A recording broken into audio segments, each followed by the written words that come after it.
Decades ago, the world suddenly underwent a mysterious transformation. Malicious ghosts began appearing across the globe, throwing society into chaos and marking the beginning of the mythical era. In this new age, people could awaken unique classes, learn powerful skills, advance through ranks, and continuously grow stronger. Awakened individuals became humanity's frontline defenders, battling malicious ghosts and terrifying monsters across Blue Star. Through countless struggles and sacrifices, they carved out safe territories where humanity could continue to survive. There was no doubt about it. The mythical era belonged to the awakened class holders. They stood at the center of the world, shaping its future through their strength and determination. The scene shifted to Haiqing High School in the Longxia Federation, where a megaphone announced the start of the awakening ceremony. Students gathered around a glowing golden magic circle with an altar at its center. Combat instructor Lu Hu, a rugged bearded man, told them this moment would decide their futures and hoped each student would awaken their desired profession. Among them was Fang Zhou. Having transmigrated years ago, he saw this as the long-awaited awakening day. Lu Hu called him forward. As students parted, Fang Zhou stepped into the magic circle. As Fang Zhou approached, several girls began discussing what profession he might awaken. One guessed that he would become a priest based on the impression he gave, while another agreed and remarked that it would be a waste for someone with his looks to awaken as anything else. Not everyone shared that view. A blonde-haired boy watched Fang Zhou with obvious jealousy and argued that appearance meant little because awakened professionals ultimately depended on the strength of their professions. A student wearing sunglasses beside him immediately voiced his agreement. From the back of the crowd, a female student spoke up in Fang Zhou's defense, pointing out that the others were simply jealous of his good looks. From the side, Lu Hu reviewed his file, noting Fang Zhou was an orphan of martyrs with strong academics and physical ability. Fang Zhou reached the altar and pressed a finger onto the glowing magic circle. The runes activated, and a surge of energy hit him. A massive pillar of golden light erupted into the sky, shaking the courtyard and forcing students to shield their eyes. Witnesses reacted with shock at the intensity, wondering what profession he would awaken. Suddenly, dark green-black flames broke through the golden light as shadow energy wrapped around Fang Zhou and formed a huge cross-shaped phenomenon above the school. Lu Hu stared in disbelief, confirming it was a heaven and earth phenomenon and questioning what profession caused it. Within the spectral mist, an undead army appeared. Skeletal knights, ghouls, horned monsters, and higher undead rulers like a skeletal king, a skull-faced mage, and a horned shaman. At the center, Fang Zhou remained calm and activated a golden system window. It confirmed his successful awakening, Necromancer. As he repeated the name, a massive shadow spirit emerged behind him and merged with his shadow. Students immediately burst into laughter, mocking him for awakening a necromancer, calling it the weakest combat profession despite its rarity, and debating its reliance on the undead realm, which was said to be difficult for living humans to access. Fang Zhou ignored the ridicule.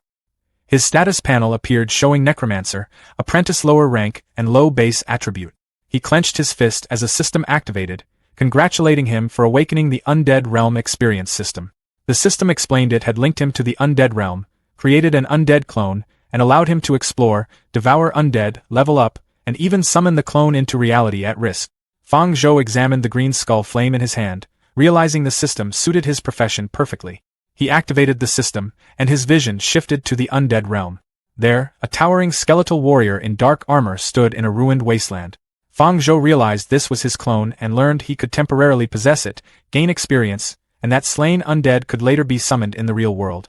The skeleton stood on a pile of defeated monsters in a world under a blood-red moon. Understanding the system's potential, Fang Zhou concluded that with enough kills, he could build an endless undead army. He declared the entire undead realm would become his hunting ground. Fang Zhou decided to save exploring the undead realm for later and focus on the awakening ceremony instead. He instructed the system to summon his clone into the real world.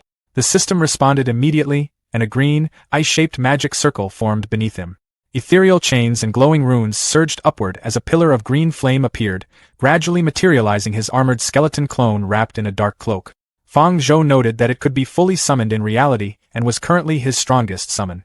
On stage, Instructor Lu Hu called the next student, by Xiaochan, while briefly observing Fang Zhou and the skeleton. He felt it was a pity that such a promising student had awakened a necromancer profession. Despite this, several female students approached Fang Zhou to encourage him, saying he shouldn't be discouraged and that even as a necromancer, he could still achieve greatness. They also praised the intimidating skeleton summon. Meanwhile, the blonde-haired student grew irritated, unable to accept Fang Zhou's popularity, and convinced himself the summon couldn't surpass his assassin profession.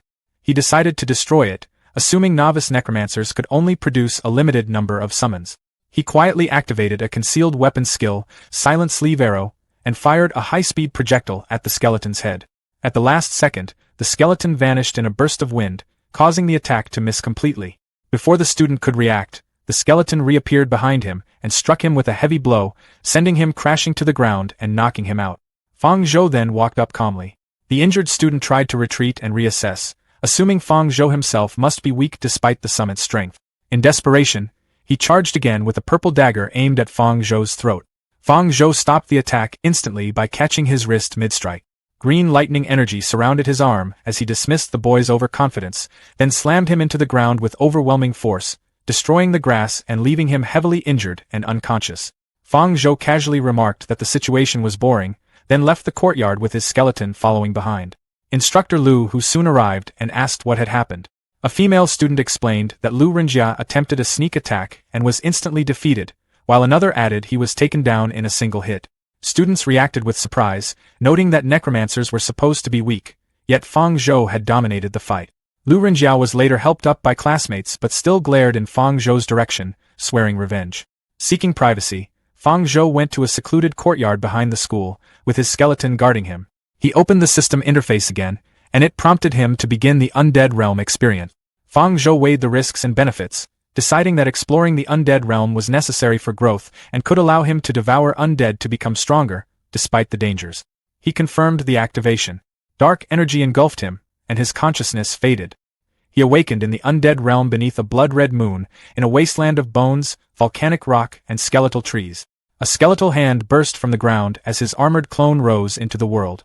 Through the clone's perspective, Fang Zhou saw a status window confirming its stats, equipment, and the skill skeletal armament, which allowed it to forge weapons from bones. Realizing its usefulness, he considered creating a weapon first, but before he could act, 3 massive undead wolves with glowing red eyes emerged from the darkness and surrounded him, preparing to attack as a danger alert appeared. The giant undead two-headed wolf lunged forward, both massive jaws snapping shut at the same time. Caught off guard, the skeleton clone barely managed to roll backward as its claws scraped across the rocky ground. Regaining his footing, he realized that the undead realm was every bit as dangerous as he had expected. As he tried to reposition, a sharp crack echoed through the canyon.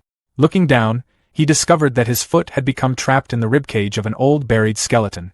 Before he could free himself, the snarling wolf lunged forward again, its 2 heads snapping only inches from his face. Realizing that his foot was still tangled, he struggled against the restraint. Searching desperately for a way to defend himself, he spotted a loose skull near his trapped leg. An idea immediately came to mind. With a swift kick, he launched the skull directly at the attacking wolf. The flying skull smashed into one of the beast's snouts with a loud crack, shattering on impact. However, the wolf barely reacted and quickly shook off the hit. Seeing the result, the clone realized that the attack had done virtually nothing. The undead two-headed wolf continued its relentless pursuit. The skeleton clone leaped and dodged across the jagged volcanic terrain, narrowly avoiding its attack. As he struggled to adapt to his skeletal body, he admitted that controlling it was more difficult than he had expected. He knew he could not continue fighting this way. Scanning the rocky gorge, his glowing blue eyes suddenly settled on a large pile of discarded bones resting against a nearby cliff. At that moment, the two-headed wolf leaped toward him beneath the blood-red moon. Instead of retreating, the clone stood his ground and activated skeletal armament. Blue and black energy surged around his hand. In response, dozens of bones rose from the nearby pile and floated through the air, rapidly assembling into a massive jagged bone scythe. With the newly forged weapon in hand, the skeleton clone swung it with tremendous force. The razor-sharp blade carved through the air and impaled the undead wolf directly through the chest. The beast let out a painful cry as the scythe shattered its ribcage and pierced deep into its body. The advantage lasted only a moment. One of the wolf's heads suddenly attacked from the side. Before the clone could recover, it clamped its powerful jaws around his left arm and bit down with crushing force. Back in the real world, Fang Zhou suddenly felt a surge of pain. Standing in the secluded courtyard, in the undead realm, the skeleton clone struggled against the wolf's bite and quickly realized that injuries suffered there were being transferred to reality. Feeling the phantom pain himself, he understood that the system was even more dangerous than he had initially believed. Rather than panic, he became even more determined. Since the wolf attacking him was already undead, he focused on turning the situation to his advantage. Using his greater strength, the skeleton clone seized one of the wolf's heads by the neck with his free hand. With a powerful twist, he tore the head completely from its body. Holding the severed head high, he commanded death itself to serve him. With a sharp motion, Fang Zhou's bone scythe transformed into a long interlocking skeletal whip chain. He swung it in rapid, sweeping arcs, releasing a wide circular attack that cut cleanly through the charging wolves. The weapon tore through their bodies, bringing the entire pack down and ending the fight. The battlefield fell silent, leaving only the motionless remains of the undead wolves scattered across the desolate ground. The skeleton clone released his weapon, noting that skeletal armament was even more effective than expected, just as the system-based skill suggested. As he looked at the lead wolf's corpse, he noticed a flickering blue flame rising from it. Curious, he focused on it. Suddenly, a strong sensation of hunger surged through him, sharp and instinctive, forcing him to instinctively clutch his chest. The feeling intensified, overwhelming his thoughts. The system issued instinct-like prompts urging him to consume it. Without resistance, the skeleton clone moved forward and gathered the blue flame. He brought it to himself and absorbed the soul fire in a single motion. A system notification immediately appeared, confirming an attribute increase. His strength rose to 1.1, while his other attributes remained unchanged. Noticing the change, he understood that the increase was linked to skeletal armament and the act of consuming the soul energy. Another system window appeared, identifying his soul power value as 0.1. He questioned what soul power could be used for. The interface expanded and explained that soul power was converted from soul energy and could be used for skill deduction, increasing potential, and enhancing equipment. From this information, Fang Zhou understood the general path ahead. He envisioned the process of exploration, devouring, and evolution as the method to grow stronger. With his skeleton clone's perspective merging with his awareness, he realized that continuous hunting would allow him to grow without limit. He then looked out across the vast canyon, where countless skeletal soldiers wandered aimlessly through the dust. The scale of the hunting ground made the opportunity clear. However, his thoughts were interrupted by a faint sound of footsteps in the distance. The skeleton clone turned sharply toward the source of the sound and focused on a lone dark figure slowly approaching from the shadows.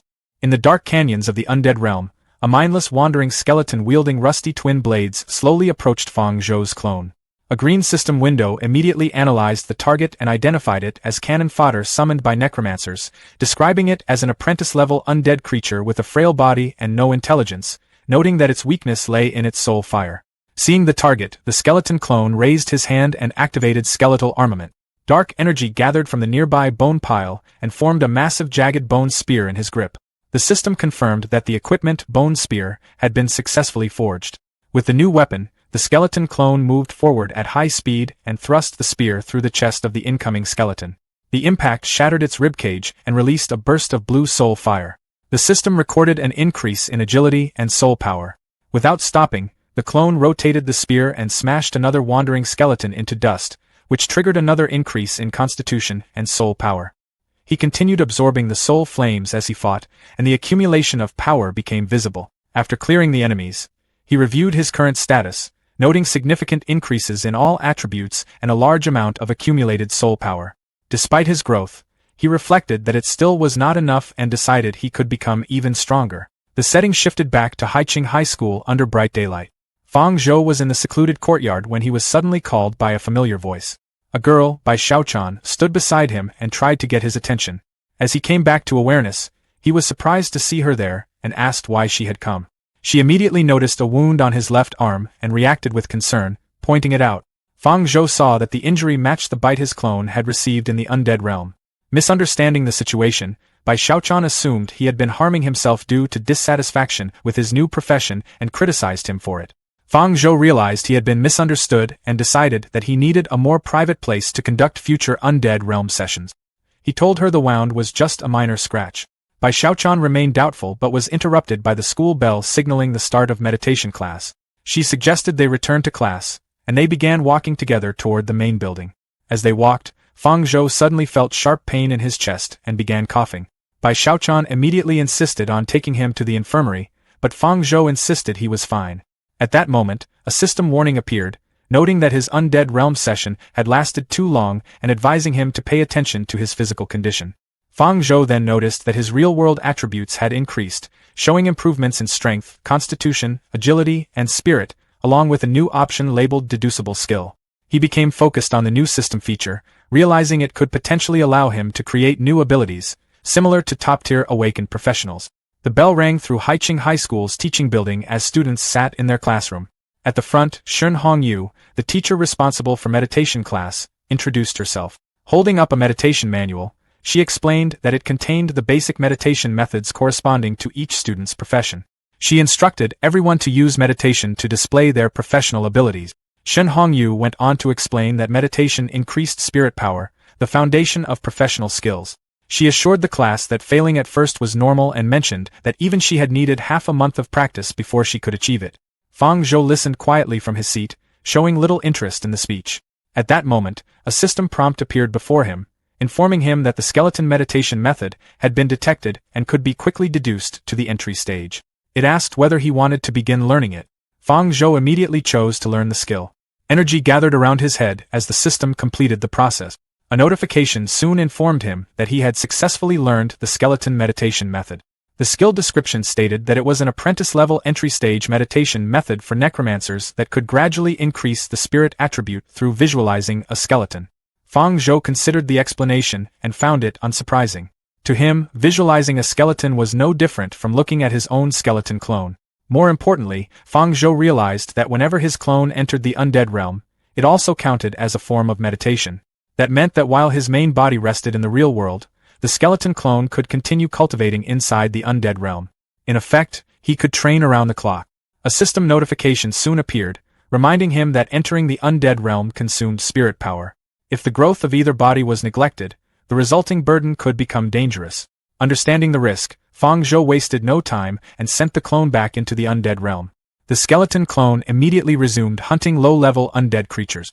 Fang Zhou was very satisfied with this arrangement. While other students had to spend hours cultivating, he could continuously hunt monsters and grow stronger at the same time. Before he could think further, another system notification appeared. It informed him that one of his clone skills had reached instinct proficiency and could now be used as material to deduce an unknown skill for his main body at the cost of 10 points of soul power. Looking at his status window, Fang Zhou saw the option for a deducible skill.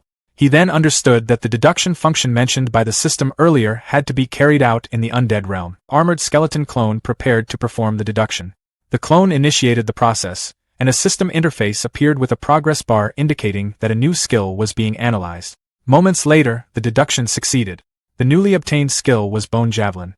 Its description stated that it allowed the user to condense a bone javelin and throw it at enemies.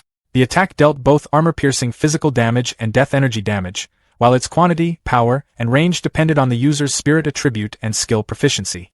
The skeleton clone then held a newly formed bone spear and noted that the bone javelin skill perfectly matched the weapon it had previously created. A system interface appeared, showing a derivative skill tree branching downward from bone javelin, bone shield, giant bone claw, and bone prison. The skeleton clone was surprised to discover that the skill had even come with a derivative skill tree. Soon, it noticed a pair of low-level skeleton monsters fleeing in the distance. Realizing it needed more soul power, the clone immediately focused on the escaping monsters. Seeing an opportunity to test its newly acquired skill, it rushed after them. A bone javelin shot through the air. The massive bone spear struck one of the fleeing skeletons, smashing it apart and scattering bones across the canyon. A system notification then displayed the rewards from the kill. Its agility increased by 0.05, followed by 0.05 soul power. Another notification showed an increase of 0.05 strength and an additional 0.05 soul power. Looking at the small gains, the clone noticed that the attributes and soul power provided by these weak skeletons had decreased. Opening its status window, it reviewed its updated attribute. The clone concluded that the system would not allow endless farming of attributes from weak enemies. To continue growing stronger, it would eventually have to venture deeper into the more dangerous regions of the undead realm. It resolved to keep hunting low-level undead for as long as they could still provide bone essence. The scene then shifted back to Haiqing High School. Inside the classroom, Fang Zhou sat at his desk and quietly chuckled to himself. His behavior quickly caught Shun Hongyu's attention. A classmate behind him tugged at his sleeve to get his attention, but before he could respond, Shun Hongyu had already walked over and stopped beside his desk. Looking down at him, she criticized him for laughing while everyone else was seriously practicing meditation. Fang Zhou tried to explain himself but was interrupted before he could continue. Lu Renjian loudly declared that Fang Zhou simply could not meditate successfully. The classroom immediately filled with discussion. Some students pointed out that rare professions should have stronger meditation effects, while others argued that it depended entirely on the profession itself. Several students then brought up the fact that necromancers were extremely rare and that the skeleton meditation method was rumored to be incomplete. Because of that, they believed it was understandable if Fang Zhou struggled to enter a meditative state. Fang Zhou remained silent as the conversation continued around him. Shen Hongyu acknowledged that meditation was especially difficult for necromancers, but she told him that difficulty was no excuse to give up. She further pointed out that because he was not participating, the entire class had been distracted. To make her point, she directed everyone's attention toward Lu Rinjia. Above Lu Rinjia's hand floated a fiery dagger handle that he had formed through meditation. Shen Hongyu praised him, explaining that he had already managed to meditate a knife handle into existence within a single class. Lu Rinjia accepted the praise and stated that he had only comprehended about 1/3 of the meditation method. He added that such progress merely placed him at the level of an average genius.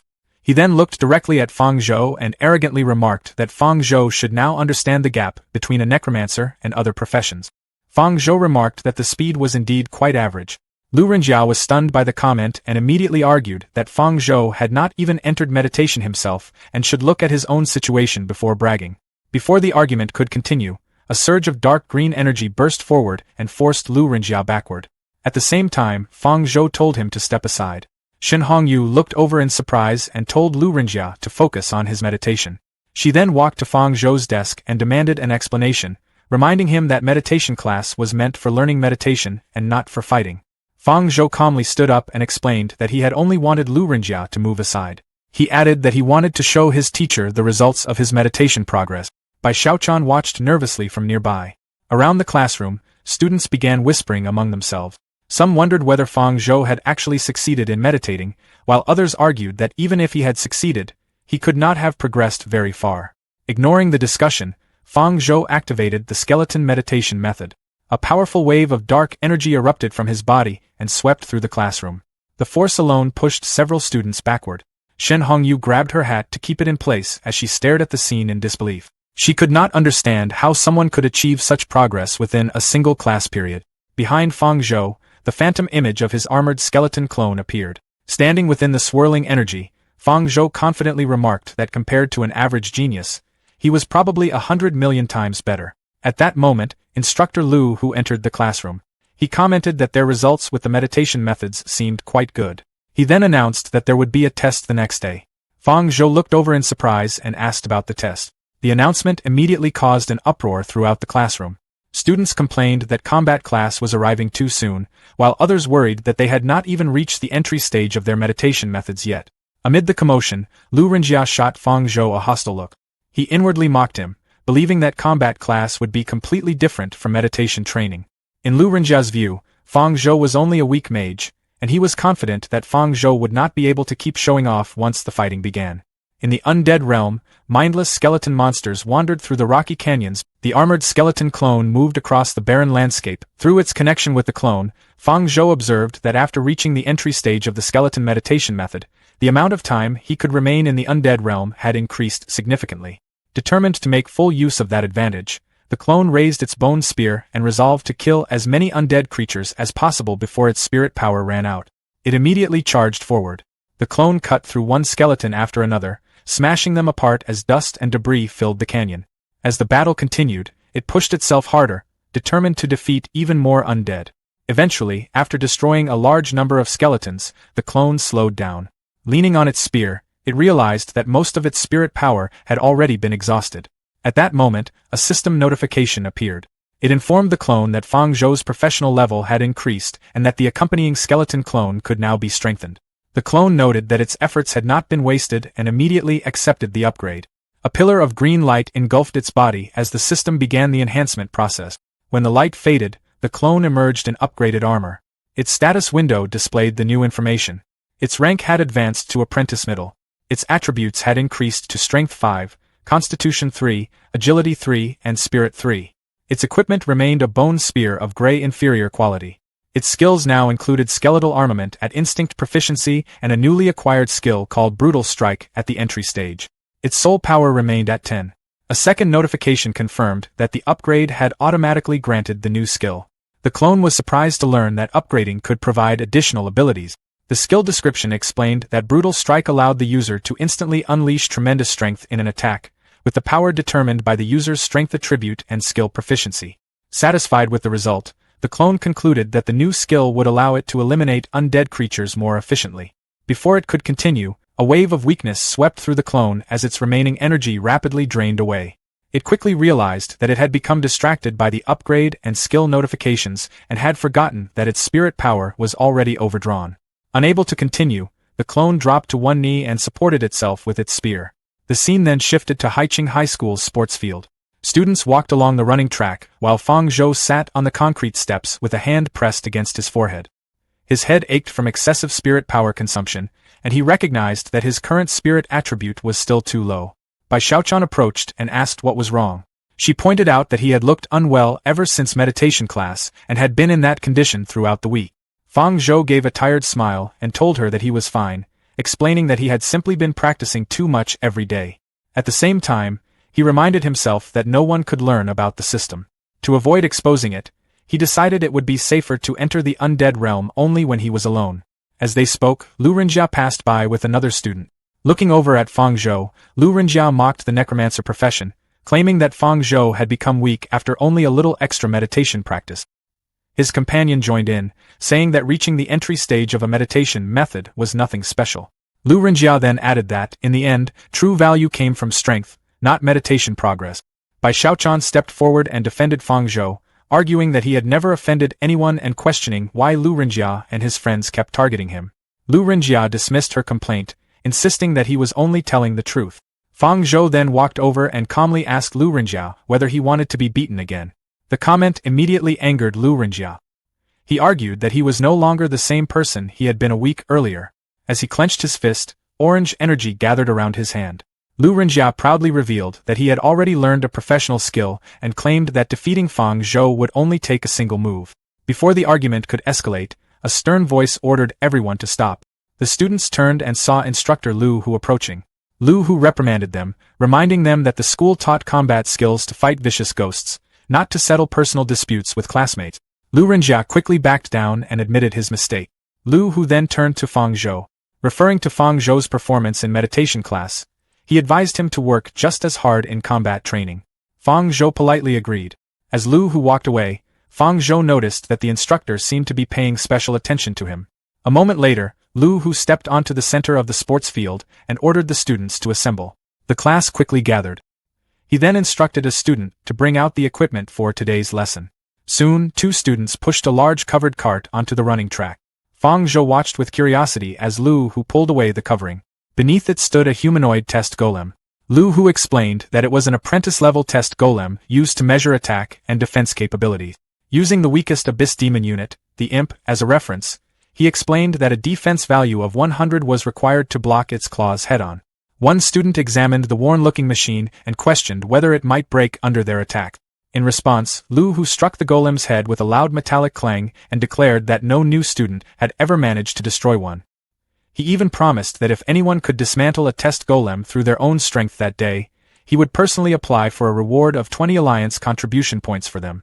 The announcement immediately energized the class. Hearing the reward, Fang Zhou recalled that contribution points functioned as a common currency in this world and were required to purchase various items and skills. The students eagerly volunteered to go first.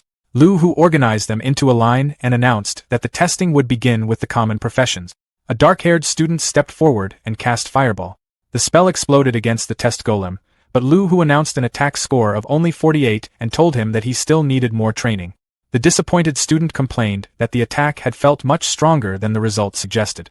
Next, a red-haired student used Crippling Strike and received a score of 41. After him, a blue-haired archer fired a petrifying arrow and earned a score of 50. One after another, the students completed their tests. When the common professions had finished, Lu Hu announced that the remaining special professions could now come forward in order. The common profession students gathered together and complained about their result. None of them had managed to score above 60, making the promised 20 contribution points seem completely out of reach. Some of them then began wondering what kind of scores the hidden and special professions would achieve. Standing in line, Fang Zhou glanced at the system interface before looking down at his hands. Since most of his combat strength currently came from his skeleton clone, he began wondering whether the test golem's attack values could be calculated cumulatively. Seeing Fang Zhou standing quietly in line, Lu Renjia mocked him, claiming that his silence and hesitation clearly showed that his attack power would rank near the bottom of the class. Fang Zhou paid little attention to the taunt and merely responded with a casual acknowledgement. Confident in his own abilities, Lu Renjia stepped forward and declared that he would demonstrate the gap between them now that he had mastered a professional skill. He immediately launched into action. Activating Phantom Dagger, Lu Renjia leaped forward and struck the test golem with a powerful slash. The machine's display quickly registered a score of 80. After checking the result, Lu Hu announced that Lu Renjia's attack capability was 80.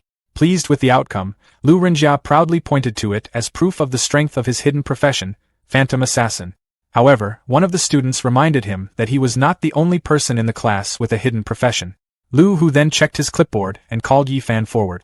Yi Fan acknowledged the instruction and stepped onto the field. As he approached, nearby students whispered among themselves. They noted that Yi Fan had awakened as a demon hunter and had already attracted the attention of the school's senior staff, who had recruited him into a specialized research group. Naturally, many were curious about the score he would achieve. Yi Fan raised his hand and summoned a large curved blade as energy gathered around him. He then jumped forward and unleashed Vengeance Strike.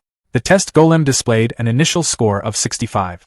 Some students were surprised by the result, commenting that it was only slightly higher than the scores achieved by ordinary professions. Yi Fan, however, remained calm and pointed out that his attack sequence was not finished. He immediately launched a second skill. With a burst of speed, he unleashed Vengeance Combo, delivering a series of consecutive strikes. As the attacks landed, the golem's score continued to climb. The display rose from 69 to 88 before increasing further with each hit. After the final strike connected, the score settled at 100. Lu Hu then officially announced Yi Fan's attack capability as 100. Watching the entire demonstration, Fang Zhou confirmed his earlier suspicion. The test golem's evaluation system could indeed calculate cumulative damage from consecutive attacks rather than relying on a single strike. As Yi Fan walked away, Fang Zhou quietly assessed his own chances. Since the golem counted accumulated damage, he concluded that destroying it would not be difficult for him either. After achieving a score of 100, Yi Fan stood confidently on the testing field, convinced that no one in the class could surpass him. Nearby, Bai Xiaochan complained that Yi Fan had only reached that score by stacking multiple attacks together. She regretted not attacking a few more times herself. Lu Renjia immediately mocked her, pointing out that an assassin-type profession would never gain a combo skill like that. Before their argument could continue, Lu Hu called Bai Xiaochan forward for her test. She nervously stepped onto the field and reminded herself that, as the holder of a hidden profession, she could not afford to embarrass herself. Gathering wind energy around her body, she rushed forward and struck the test golem. The machine registered a score of 31. Lu Hu announced her attack capability as 31. Bai Xiaochan could only sigh, concluding that support professions simply lacked offensive power. Lu Renjia burst into laughter and ridiculed the result. He claimed that if he had awakened as an assassin, his score would easily have exceeded 80. The testing continued. Next, Gu Zhiqiu stepped forward and used Chain Wind Energy Missile, earning an attack score of 72. After him, Zhao Yuan activated Shield Armor Charge and achieved a score of 69. Chun Yong then used Giant Hammer Smash and registered a score of 84. As the results accumulated, students discussed the impressive performances. Even so, no one had managed to surpass Yi Fan's score of 100 or destroy the golem. Someone then pointed out that one hidden profession had not yet taken the test. That person was Fang Zhou, the Necromancer. The moment his name came up, Lu Renjiao laughed and dismissed the idea that Fang Zhou could accomplish anything. He doubted Fang Zhou would even reach 10 attack points and questioned whether his skeletons could stand properly at all. Fang Zhou calmly asked whether Lu Renjia was really so certain that he could not win the 20 contribution points. Confident as ever, Lu Renjia declared that if Fang Zhou managed to destroy the golem, he would eat it on the spot. Fang Zhou simply smiled and reminded him to remember those words. He then walked to the center of the field and asked everyone to step back. Lu Renjia assumed Fang Zhou was worried about being laughed at for a low score, but Fang Zhou explained that the skill he was about to use required a lot of space. Dark clouds gathered overhead as green magical chains spread around him. Moments later, 10 skeletons rose from the ground. The sight stunned everyone present. Students immediately questioned how an apprentice-level necromancer could summon 10 skeletons when newly awakened necromancers were usually limited to only 2. Some even wondered whether Fang Zhou had already advanced to the Black Iron rank. Even Instructor Lu Hu found it hard to believe. He recalled that Su Xinyan, widely regarded as the most talented necromancer in history, had only been able to summon 5 skeletons when she first awakened. The comparison made him question whether Fang Zhou's talent might be even greater. Watching the reaction, Fang Zhou quietly noted that he had already held back. Otherwise, the attention he attracted would have been even more overwhelming. He then gave a single command for the skeletons to attack. The undead army immediately charged forward. Their speed shocked Lu Renjia, and they quickly surrounded the test golem with a barrage of attack. The score on the display rapidly climbed from 30 to 45 and then to 60 before finally stopping at 65. Seeing the result, Lu Renjia relaxed and laughed. He argued that the attack value was nothing special. Other students agreed that while 65 was respectable for a normal warrior, it seemed underwhelming for a summoner controlling so many skeletons. Lu Renjia mocked the result further, pointing out that each skeleton had contributed less than 10 points on average. Fang Zhou calmly told him not to rush to conclusions because the test had only just begun. When Lu Renjia questioned him again, Fang Zhou snapped his fingers. Green energy burst outward. Since 10 skeletons were not enough, he decided to summon 20. A second wave of skeletons emerged from the ground, creating an army of 20 undead warriors. The entire field erupted in shock. Bai Xiaochan watched excitedly and cheered for Fang Zhou, saying she had known he could do it. The skeleton horde resumed its assault. The score quickly climbed to 81, then 97, and soon surpassed 108. Under the relentless attacks, one of the golem's arms was completely destroyed. A massive explosion followed. When the smoke finally began to clear, the golem's head flew into the air while its damaged display crashed to the ground. The screen showed a final score of 999. The students were stunned before breaking into loud disbelief. Fang Zhou had pushed the golem beyond its limits and completely destroyed it. Meanwhile, Lu Renjia stared at the wreckage in horror. Fang Zhou calmly walked over to the shattered machine and placed a hand on its severed head. He reminded Lu Renjia of his promise and informed him that he could start eating the golem now. Lu Renjia could barely respond. Fang Zhou then said that he did not actually have to eat it if he did not want to. However, he warned Lu Renjia to stay out of his sight from now on. Terrified, Lu Renjia immediately ran away while swearing that he would settle the score another time. Afterward, Bai Xiaochan rushed over and excitedly asked Fang Zhou how he had become so strong. She even begged him to teach her. Fang Zhou awkwardly replied that he had only been doing normal meditation training. Instructor Lu who soon approached as well. He praised Fang Zhou's performance and promised to fight for a place for him on the school's specially cultivated seed list. The scene then shifted to the principal's office. The white-haired principal sat behind his desk reviewing a report on the latest awakening result. Out of 10,000 new students, 9,103 had successfully awakened, resulting in an awakening rate of roughly 91%. He reviewed a list of 85 rare professionals selected for the seed program, including Zhao Yuan, Bai Xiaochan, Gu Zhiqiu, and Yi Fan. The principal considered adding all 85 directly to the school's list of 100 seed candidates. However, when he reached Fang Zhou's profile, he paused. After looking over the information on the Necromancer, the principal coldly concluded that the profession had no future and decided that Fang Zhou should be excluded from the seed list.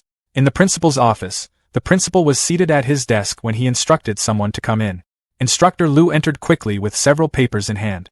The principal asked why he was not in combat class and how he had time to report something. Instructor Lu responded that he had an urgent matter to report. The principal looked over the document and asked why he was in such a hurry. He then immediately located the relevant file. Instructor Lu presented Fang Zhou's file and identified Fang Zhou as a necromancer. He strongly recommended that Fang Zhou be added to the school's seed list. The principal acknowledged that the necromancer profession had strong potential but stated that in practice, it was extremely difficult to fully develop. Instructor Lu countered by pointing out that Major Su Xinyan was also a necromancer and had combat power comparable to other mages. The principal responded that Su Xinyan only appeared successful because she had been fully nurtured by him, her former mentor, and questioned what qualifications Fang Zhou could possibly have. He then reminded Instructor Lu that Fang Zhou's parents had once been comrades in arms and were recognized as Federation heroes, but stressed that the seed list was extremely important and came with both resources and responsibility. Instructor Lu insisted on his recommendation and submitted reports from Fang Zhou's meditation and combat classes. The principal reacted with surprise after reading them, noting that Fang Zhou had learned the skeleton meditation method in his very first meditation class and could summon over 20 skeletons in actual combat. Instructor Lu argued that Fang Zhou's talent could allow him to make history for necromancers. The principal stopped the discussion and decided to evaluate Fang Zhou's results after the simulated battlefield was opened. As he examined the file more closely, the principal expressed interest in seeing what Fang Zhou was capable of. Outside, Fang Zhou walked together with Bai Xiaochan. Bai Xiaochan asked how he had managed to achieve such results, noting that summoning so many skeletons in the first combat class was unusual. Fang Zhou replied that it was simply a matter of summoning a few more and that it was not a big deal. Bai Xiaochan accused him of being overly humble to the point of arrogance, but Fang Zhou repeated that he did not think it was impressive. Internally, he reflected that he could not reveal that his current strength was only a fraction of what he could actually do. He smirked quietly as Yi Fan called out to him and asked him to wait. Yi Fan confidently declared that he had never been weaker than anyone and that among everyone in Class 1, only Fang Zhou was worthy of being his opponent. Bai Xiaochan and Fang Zhou both fell silent at the statement. Fang Zhou declined the challenge and started walking away, saying he had no interest in dealing with him. Bai Xiaochan found his behavior rather strange. Yi Fan stopped him and clarified that it was not a simple challenge, but a request for him to become a sparring partner. Yi Fan recalled that after awakening the rare demon hunter profession, he had joined a demon hunter research group where a sparring partner of equal strength was required for further study. Fang Zhou questioned why he should participate in Yi Fan's research. Yi Fan offered 10 contribution points, explaining that it covered 2 weeks of sparring services along with room and board. Fang Zhou immediately agreed and shook hands to confirm the deal. Yi Fan was satisfied, remarking that Fang Zhou truly lived up to being the rival he had chosen, then expressed surprise that he had agreed so quickly. Fang Zhou then told him to follow without delay. As they walked, Bai Xiaochan asked Fang Zhou if he had really accepted such a strange person so easily. Fang Zhou replied that 10 contribution points was quite a significant amount. Fang Zhou privately reflected that those at a certain place likely needed resources like these. As Bai Xiaochan and Fang Zhou walked together, Bai Xiaochan wondered aloud if Yi Fan was a second-generation rich kid, since he seemed unusually generous. Fang Zhou dismissed the idea and explained that Yi Fan was not wealthy at all and that the contribution points had been advanced by the Research Association. Bai Xiaochan was surprised and asked if the Research Association was really that generous. Fang Zhou clarified that it was only in advance and that Yi Fan would eventually have to repay it. He further commented that, given Yi Fan's extravagant spending habits, he would likely end up in debt for about 20 years after graduation. Bai Xiaochan reacted with surprise at this explanation. At that moment, Yi Fan called for them to hurry and led them into a building. Inside, Yi Fan introduced the laboratory and asked for their opinion. Fang Zhou noted that it was a highly well-equipped facility and remarked that the treatment for rare professionals was indeed extraordinary. A man then introduced himself as Chen Qingshan, a silver-level Gale Ranger and the person in charge of the Demon Hunter Research Association. Fang Zhou and Bai Xiaochan greeted him, and Chen Qingshan acknowledged them. Fang Zhou observed that although Chen Qingshan worked in logistics research, he still carried the aura of someone who had experienced frontline battles. As they walked through the lab, Chen Qingshan explained that recently in the Abyss Mystic Realm, a senior demon hunter had achieved a legendary crown and successfully slain an Abyss Lord, demonstrating immense combat power. He then stated that after Yi Fan awakened his demon hunter profession, the Haiqing Military Academy placed great importance on him and established the research group to fully develop his potential. Chen Qingshan also mentioned that he had reviewed Fang Zhou's files and, if Fang Zhou was interested, they could even establish a separate research association for him. Fang Zhou declined the offer. Internally, he thought he did not want to end up spending 20 years repaying debt after graduation. Chen Qingshan accepted his refusal and decided to proceed directly with the actual combat research. As Fang Zhou and Yi Fan headed downstairs toward the training area, Chen Qingshan explained that strict safety measures had already been put in place. He assured them that they could focus entirely on the battle without worrying about their lives being in danger. Fang Zhou considered Yi Fan's strengths, noting his speed and burst damage and how they would likely counter his skeleton summoning abilities. System displays his skill tree as Fang Zhou decided it was time to use skill deduction to further increase his combat power. He began upgrading his abilities. Summon Skeleton advanced, Bone Javelin reached level 2, and Bone Shield reached level 1. While Yi Fan removed his jacket in preparation for the match, Fang Zhou suddenly remembered that he had recently mastered the Bladed Bow's weapon mastery skill. Yi Fan then stepped forward with his bow and confidently claimed that even if Fang Zhou summoned 20 skeletons, he still would not be able to defeat him. Fang Zhou merely smiled as he selected and equipped the apprentice robe, suggesting that things might turn out differently. As green energy surrounded him, he reflected that after investing points into his skills and preparing his equipment, the battle would no longer be so predictable. The system displayed his updated skill information, showing that Summon Skeleton had been grasped, Bone Javelin had reached the mastered level, and Bone Shield had become proficient. System notifications appeared before him. The Apprentice Staff, a gray inferior grade weapon produced through mass production, slightly increased the effectiveness of spells. The Apprentice Robe, also a gray inferior grade item, slightly reduced the damage he would receive. Yi Fan gripped a massive, bladed bow. Gazing across the arena, Yi Fan remarked that such unwavering confidence was exactly what he expected from his rival. Yet his expression hardened as crackling green energy surged around his body. In the blink of an eye, a green aura burst from Yi Fan's body as he closed the distance, appeared directly in front of Fang Zhou, and launched a fierce attack. High above the arena, 3 researchers observed the standoff through a thick glass window. One of them questioned who would claim victory, drawing an immediate answer from another. It would definitely be Yi Fan. Having interacted with him extensively over the past week, the researcher claimed Yi Fan's combat instinct was the most terrifying he had ever witnessed. Nearby, Teacher Lu and Old Chen murmured between themselves. Teacher Lu noted that the researchers were far too hasty in drawing their conclusions. When Old Chen questioned why he was even there, Teacher Lu replied that as a teacher, he naturally had to observe a match between 2 of his most outstanding students. Old Chen raised an eyebrow, asking if Lu genuinely believed Fang Zhou could defeat Yi Fan. Teacher Lu confirmed it without hesitation. Glancing down at a document detailing Fang Zhou's capabilities, he acknowledged that while the boy could indeed summon a multitude of skeletons, it didn't change the underlying fact that he remained a physically fragile mage. However, he added with a knowing look, Yi Fan had just comprehended an extremely powerful displacement skill the day prior, which might bring them quite the surprise. Old Chen let out a surprised murmur of intrigue.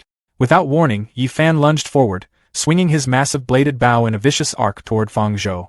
Fang Zhou swiftly dodged backward, narrowly avoiding the heavy blade. He realized instantly that Yi Fan's close-quarters combat strength was overwhelming. He needed to maintain as much distance as possible. But Yi Fan simply shifted his stance, leveling his weapon as a traditional bow. Radiant blue energy coalesced along the frame as he warned Fang Zhou not to think distance would keep him safe. He loosed a blinding volley of glowing blue projectiles, unleashing his demon-hunting arrow. The azure arrows tore through the air straight for Fang Zhou. Fang Zhou immediately cast Summon Skeleton. The undead minion stepped forward, raising its bony arms to absorb the brunt of the incoming demon-hunting arrow. Seeing the defense hold, Yi Fan drew his bowstrings back again, determining that he had to disrupt Fang Zhou's summoning rhythm. Suddenly, a jagged bolt of lightning struck Fang Zhou's active summoning circle, violently shattering the construct. Realizing his summoning had been interrupted, Fang Zhou scrambled to dodge the relentless rain of blue arrows, exhaling sharply at the close call. He quickly slapped his palm against the arena floor, igniting a fresh green summoning circle. Invoking the spell once more, multiple heavily armored skeletons tore their way out of the ethereal light. Looking down at the escalating chaos, Teacher Lu remarked that the younger generation was truly formidable. He told Old Chen that regardless of whether Fang Zhou ultimately lost to Yi Fan, today's performance was enough to earn his approval for the seed list. He cautioned his colleague not to rejoice too early. Old Chen merely watched the arena with intense focus, noting internally that Fang Zhou's temperament was exceptionally calm and experienced. He firmly believed the young mage was still hiding a trump card. Below, Fang Zhou watched with an icy calm as Yi Fan furiously battled the advancing skeletons. Assessing the situation, he realized he could no longer hold back. Raising his skull staff high overhead, swirling torrents of deathly green energy spiraled around him as he unleashed his summoned skeleton at full power. Up in the observation room, the researchers stared in utter shock. One gaped at the sudden appearance of 30 skeletons, demanding to know how a kid who had only awakened a few days prior could have upgraded his skill to such an absurd degree. Back on the battlefield, Yi Fan stood completely surrounded by the skeletal horde. Instead of panicking, he simply smirked, praising the display and declaring that only with this level of ability was Fang Zhou truly worthy of being his rival. Quietly, Fang Zhou pulled the hood of his camouflage cloak over his head. He knew that for Yi Fan to remain so composed while encircled by undead, the archer definitely had a hidden backup plan. Yi Fan's weapon erupted with a fierce, blinding green aura as he cleaved through a skeleton, executing a devastating fierce strike. The undead warrior shattered into pieces, crumbling to the ground in a cloud of bone dust. Glancing back at the encroaching horde, Yi Fan's eyes began to glow with a toxic luminescence. He calculated that he finally had enough distance. The emerald light in his eyes flared violently as he activated Shadow Charge. Across the arena, Fang Zhou stood in absolute silence, deeply concealed beneath his camouflage cloak while gripping his skull staff. Without warning, Yi Fan shot forward with terrifying speed, leaving nothing but a lingering trail of green energy in his wake. Teacher Lu declared the match over, certain that a fragile mage caught in close quarters could never withstand Yi Fan's ferocious assault. Old Chen remained completely silent. Closing the distance in a flash, Yi Fan brought his glowing weapon down upon the cloaked figure, unleashing a crushing vengeance fierce strike. Hidden beneath his hood, whispering that Yi Fan had taken the bait. In a split second, Fang Zhou triggered his bone shield, projecting a massive, glowing green skull emblem into the air. The ethereal barrier intercepted the heavy blade with a deafening crash, completely absorbing the impact and throwing Yifan backward. Stumbling to regain his footing, behind the glass, Teacher Lu gripped the console in sheer disbelief, exclaiming that it was impossible for Fang Zhou to have comprehended an entirely new skill on his own. Down below, the two combatants stood far apart on the scarred arena floor. Fang Zhou offered a polite apology, admitting that since Yifan was much stronger than he had anticipated, he was forced to employ some unconventional tactics. Yifan frowned in confusion just as Fang Zhou's skull staff slipped from his grasp, clattering loudly against the stone. Teacher Lu watched, utterly bewildered by the bizarre display. Beside him, old Chen finally broke into a smirk, musing that the kid's combat tactics were remarkably dirty. Fang Zhou had used an optical camouflage cloth to hide among the skeletons. Surrounded by countless identical skeletons, Yifan couldn't identify Fang Zhou's real body no matter how hard he looked. Yifan cursed that he couldn't find Fang Zhou's real body. He called for Fang Zhou to come out before continuing to destroy skeleton after skeleton, but as the battle dragged on, he realized that if it continued, he would eventually be worn down to death. Left with no other choice, Yifan activated another skill. A terrifying burst of power erupted from his body, causing every nearby skeleton to collapse without him even touching them. Witnessing the scene, Instructor Lu's eyes widened in disbelief, wondering how Yifan had managed to master that skill at his current level. Professor Chen nodded, explaining that although the skill had a very long cooldown, it possessed overwhelming burst damage and excellent disengagement capabilities. At the same time, Fang Zhou quietly moved away through the collapsing skeletons. The moment Yifan noticed the movement, his eyes lit up. Without giving Fang Zhou another chance to escape, Yifan activated his skill again, charged forward at full speed, and launched another attack at Fang Zhou. Yifan screams in exertion. A green fireball descends from above. A skeleton wearing a camouflage cloak looks up as Yifan unleashes his Skyfall strike. A massive green explosion hits the ground with intense force. Yifan stands near the fallen skeleton.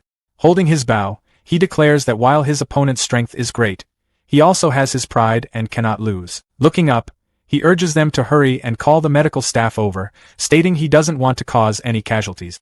Up in the observation deck, Old Chen, Teacher Lu, and Bai Xiaochan observe the arena. Yifan notices their expressions and thinks that their expressions are wrong, and this isn't the look you give to a victor. Yifan looks forward. The skeleton in the camouflage cloak lies motionless on the ground. Yifan looks down in shock. Seeing the skeleton's skull exposed, he realizes in alarm that this isn't Fang Zhou. Yifan realizes that it is a reverse disguise plus a double disguise. He thinks that it is not that Fang Zhou disguised himself as a skeleton, but rather he made the skeleton disguise itself as him disguising himself as a skeleton. Suddenly, a skeleton grabs Yifan from behind. He cries out. Fang Zhou stands calmly behind Yifan, addressing him and thanking him for letting him win. Yifan releases his weapon. Fang Zhou and Yifan stand together in the arena. Yifan admits defeat. Yifan slumps forward, thinking in frustration that the consumption from his last skill was too great and he has no strength left. A skeleton catches the collapsing Yifan. Looking up at his rival, Yifan hesitantly thanks him. Fang Zhou gives a thumbs up, telling him not to mind it and to just consider it his sympathy for the loser. Skeletons carry Yifan away on a stretcher. Yifan yells that failure is merely the fuel for him to become stronger. Fang Zhou approaches Teacher Lu and Old Chen. Old Chen states that although he is reluctant to admit it, student Fang Zhou's combat power far exceeds his expectations. Fang Zhou respectfully acknowledges Professor Chen. As they continue talking, Old Chen adds that with such proficient methods, he will definitely become a tactical master in the future. Fang Zhou thinks to himself, wondering why he feels like he isn't being praised. Teacher Lu speaks to Fang Zhou, asking if the shield spell he released just now is a new skill he comprehended himself. Fang Zhou confirms it to Teacher Lu.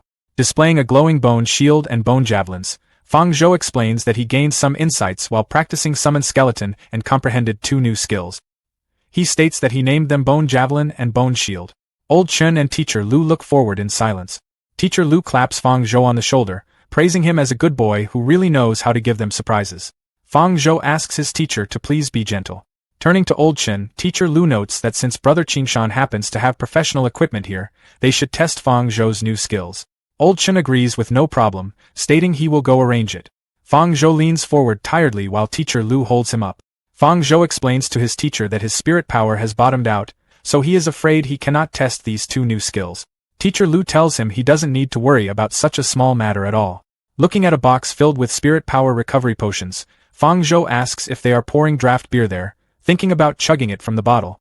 Fang Zhou drinks a blue potion directly from a bottle, thinking that this is the first time he is seeing someone drink recovery potions like water, and finding it very refreshing. Teacher Lu, Old Chen, and Fang Zhou stand near a test golem. Teacher Lu tells him to get ready and they will begin the test. Old Chen confirms the golem is ready and Fang Zhou agrees. The test golem stands ready as Teacher Lu instructs him to use his skill to attack it, just like in combat class. Fang Zhou agrees. Holding his glowing skull staff, Fang Zhou casts Bone Flying Spear. He throws a bone spear at the golem, and Teacher Lu reads out an attack ability of 85. Old Chen smiles as he looks at a tablet while a female researcher exclaims what a high attack ability it is.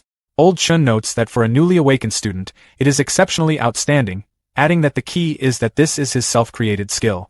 Fang Zhou looks forward as Teacher Lu instructs him to get ready, as next they will test his skill's defense ability. Fang Zhou agrees. The test golem charges forward. Fang Zhou blocks the golem's punch with a bone shield, casting Bone Shield. Teacher Lu reads out a defense ability of 80. Teacher Lu and Old Chen converse, with Teacher Lu noting that his attack is comparable to a Storm Mage, while his defense is comparable to an Earth Knight. Teacher Lu pats Fang Zhou heavily on the shoulder, declaring that he was simply born to be a necromancer. Fang Zhou asks his teacher if he can stop patting him, thinking that others might think he is there patting his stats. Old Chen walks alongside Fang Zhou, telling him that the skills he comprehended are very excellent, and suggesting he enter them into the skill repository. Old Chen explains that the so-called skill repository is a skill collection center established by the Federation, where everyone can use contribution points to exchange for skills inside. Fang Zhou smiles at Old Chen as Old Chen adds that their research institute has a branch of the Federation skill repository which he can use anytime. Fang Zhou replies that he will have to trouble him then. Fang Zhou and Teacher Lu stand before large doors. Teacher Lu explains that after uploading the skills, Fang Zhou can exactly use the contribution points he has on hand to exchange for the skills he need. Fang Zhou replies that he understands and thanks Teacher Lu. Fang Zhou opens the large doors and walks into a dark room, questioning aloud if it isn't a skill library and wondering why it is completely dark. Suddenly, a massive glowing library is revealed. Taking in the sight, Fang Zhou remarks that it is exactly as expected of the Federation's skill repository. Looking up at a large bookshelf, Fang Zhou notes that all the skills he knows can be found there. He stands before a glowing pedestal and looks at the system screens. A system notification confirms that the entry of his new skills, Bone Javelin and Bone Shield, is successful, and rewards him with 200 contribution points. Another system notification states that as the developer of the new skill, 50% of the subsequent exchange fees for this skill will become his personal profit. Reading this, Fang Zhou marvels that there is also continuous profit. Standing inside the massive library, Fang Zhou thinks to himself that it was hard to enter the skill repository once, so he cannot just exchange for a few skills and go back. He pulls a book titled Skeleton Modification Technique from a shelf. Holding the glowing book, he thinks that it is perfect, and he will use these skills as a blueprint to complete more skill deductions. A system notification displays that the soul power available for skill deduction is 100 point. In the skill database, Fang Zhou reads an upgrade system prompt asking if he wishes to consume soul power to upgrade the detected skeleton meditation method. Fang Zhou presses yes on the glowing system interface. A swirling green death aura envelopes Fang Zhou, and he thinks to himself what a potent death aura it is. Fang Zhou finds himself standing before a massive, crowned skeleton king. A system notification confirms that the skeleton meditation method has improved successfully. The skeleton king extends a glowing book toward Fang Zhou. Holding the glowing book in his hands, Fang Zhou wonders if it is for him. An open book floats before Fang Zhou, emitting glowing runes as the skeleton king looms behind him, revealing the skeleton king's meditation method. A system prompt details the enhanced meditation method, stating it is an enhanced version of the skeleton meditation method that increases meditation speed by 100% compared to the original and can boost all Necromancer class skills. Fang Zhou smiles confidently and clenches his fist, thinking that not only does it increase his leveling speed, but it also boosts his skill power, meaning the soul power consumption really was not in vain. Fang Zhou smirks in the darkness, thinking that however, no matter how powerful a skill is, it requires appropriate spirit energy to unleash. He reflects that in his previous battle against Yifan, his spirit energy was nearly depleted. Standing alone in the vast, bright library, Fang Zhou thinks that luckily he still has plenty of contribution points and can exchange them for a skill that increases spirit energy. Pointing forward as a skill exchange prompt appears, Fang Zhou declares that he chooses presence of mind.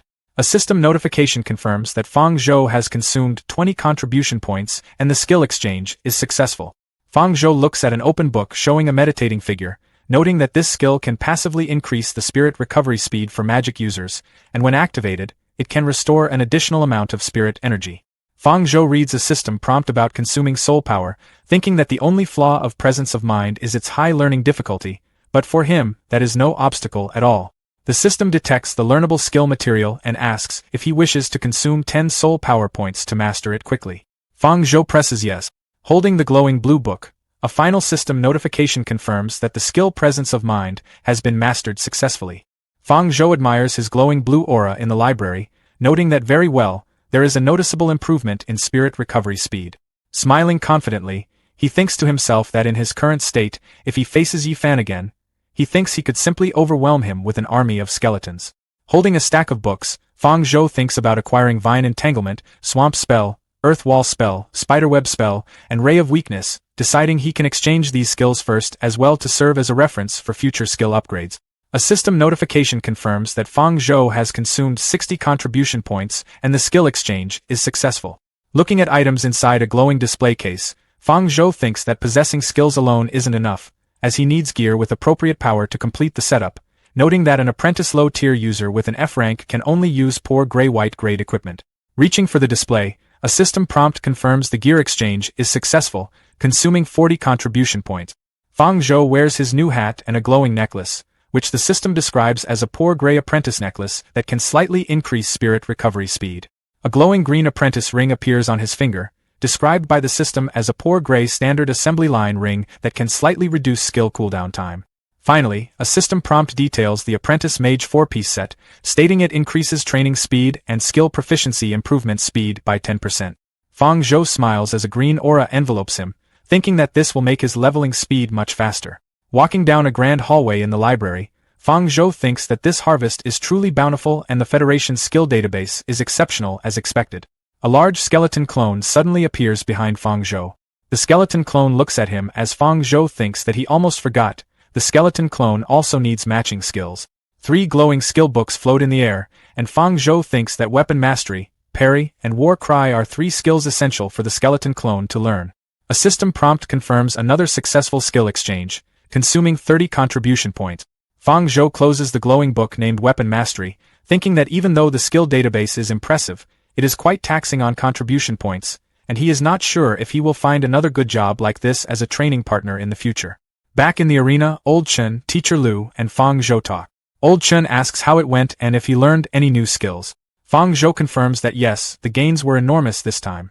Looking to the side calmly, Fang Zhou hears Yifan call out that he doesn't accept this result. Yifan holds a blue potion and challenges Fang Zhou, telling him to chug the potion, stating he was unaware of his tactics last time, but this time he will defeat him in no time. Fang Zhou asks if he is sure he wants to challenge him now, as he has just upgraded his skills. Looking determined and angry, Yifan declares that he will not settle for being second best for the rest of his life, and this time he will do his utmost to defeat him. Teacher Lu states that this counts as extra training and will require paying more contribution points. Fang Zhou replies that as long as Yifan agrees it is fine, as in the end he will have to pay it off himself later.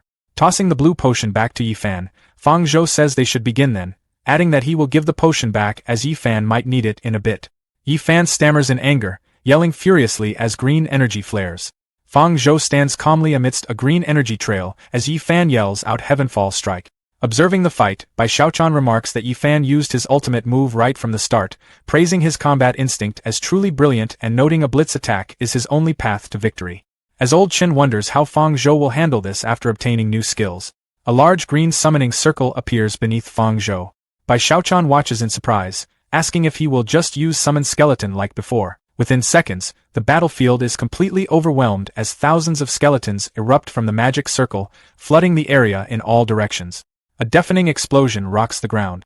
As the smoke clears, a stunned Teacher Lu observes that the attack's power has drastically increased. Standing nearby, an equally astonished Professor Chen realizes that Yifan actually managed to evolve and upgrade his skill during their previous clash. Conversely, Fang Zhou maintains a serene smile. He praises Yifan's strengthened attack but confidently reveals that his own abilities have also leveled up. Hearing this, Yifan suddenly realizes he is entirely trapped by a massive undead army. Glaring at the encroaching skeletons, he screams in utter frustration that he was so close to succeeding. All traces of his former confidence vanish, replaced by sheer terror as the fatal reality sets in. He desperately begs the horde to spare his face, but the undead instantly swarm him from every conceivable angle, cutting off any route of escape. In a matter of seconds, Yi Fan is reduced to a bruised and battered mess, suffering yet another crushing defeat beneath the weight of the skeletal army. Watching the dust settle, Fang Zhu calmly informs Professor Chen that the day's sparring session is officially over. Professor Chen lets out a heavy sigh, estimating that Yi Fan will need at least a week to recover, before asking Fang Zhu if he is truly opposed to founding a Necromancer research association. Fang Zhu flatly refuses. Inwardly, he knows that allowing anyone to research his powers would risk exposing his hidden system, which would bring him endless trouble. The location then shifts to the quiet halls of the skill repository, where a mysterious woman approaches a glowing magical crystal. As she finishes scanning the data stored inside, her eyes widen in absolute shock. Staring at the crystal in sheer disbelief, she gasps aloud, completely stunned that a necromancer has managed to register a brand new skill. And a system notification confirms that she consumed 20 contribution points and successfully exchanged for the skill.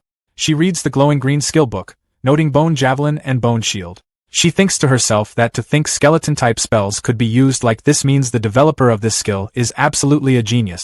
Su Xinyan walks confidently away from the bookshelves holding the book, declaring that she must tell her dad about this. Teacher Lu sits across from Principal Su Tianhua at his desk. Principal Su Tianhua asks Teacher Lu why he is there again. Teacher Lu replies that he must apply once again to add Fang Zhou to the seed list, and Old Chen adds that he can also vouch for him.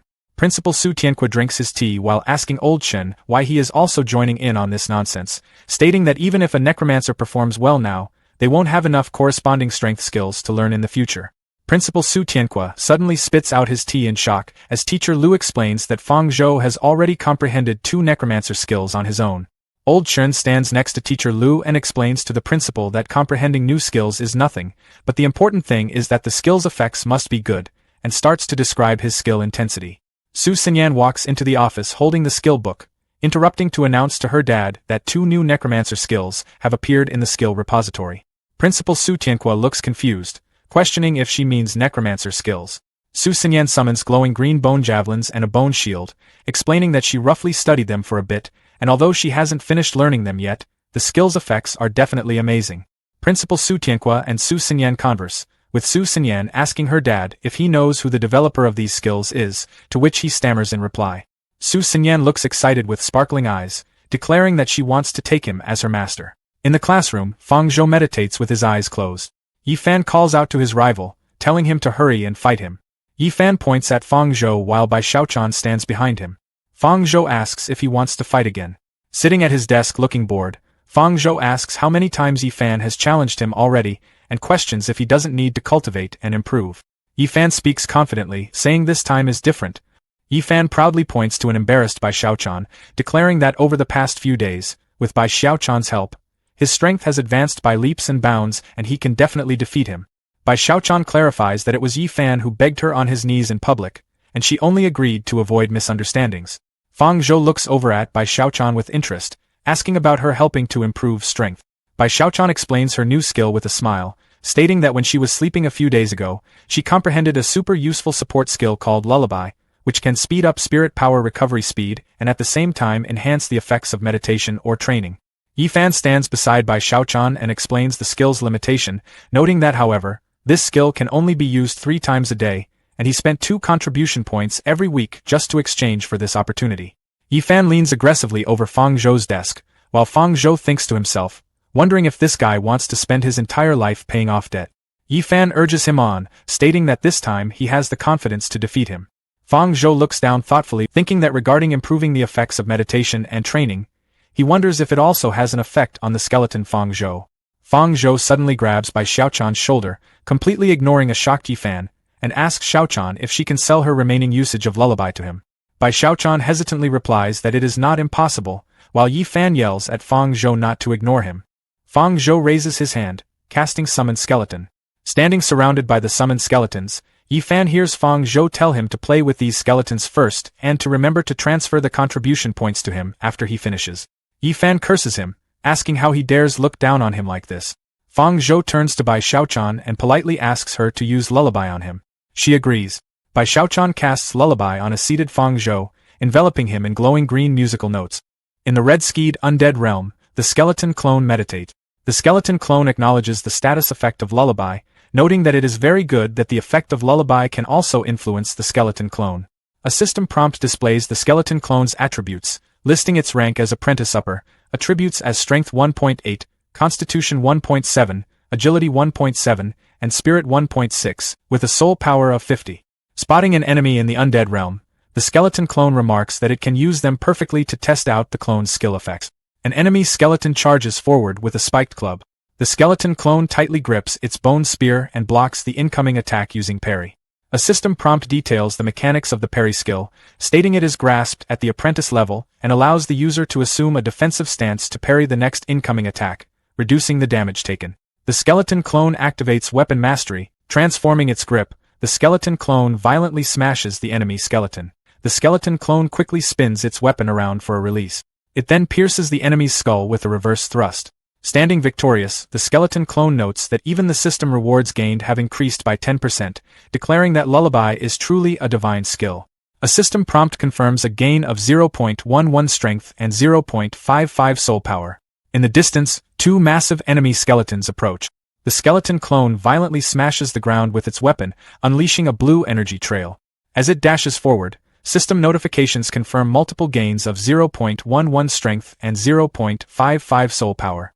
Looking at a large army of skeletons massed in the distance, the skeleton clone notes that there is still a whole undead legion. Deciding on its next move, it roars out, taunting the entire legion to come at it together. The army of skeletons turns their attention toward the skeleton clone, brandishing their weapons. As the skeleton clone roars, a system prompt details the battle cry skill, grasped at the apprentice level. It explains that letting out an inspiring battle cry grants a temporary increase to 3 major attributes: strength, constitution, and agility, with the duration and extent of growth determined by the strength attribute and skill proficiency. The horde of skeletons charges forward. The skeleton clone unleashes a furious flurry of blue energy strikes against them, triggering another system notification of a strength and soul power increase. Standing amidst blue flames with its body surging with power, the skeleton clone declares that it can still become even stronger. Rapid system prompts flash, confirming multiple continuous gains of 0.11 strength and 0.55 soul power. Suddenly, the skeleton clone looks up in surprise. A massive skeletal angel descends, wielding a huge glowing sword. The being is fully revealed with large wings and a halo, identified as a bone angel. Standing tiny before the massive bone angel in the fiery landscape, the skeleton clone questions in disbelief if a boss just spawned directly in the beginner village. The massive bone angel descends from the sky toward the skeleton clone, fiercely swinging its giant sword downwards. The giant sword crashes into the ground as the skeleton clone dodges backward. Crouching behind a rock while dark energy gathers around it, the skeleton clone thinks to itself that if this attack hits, it will definitely die.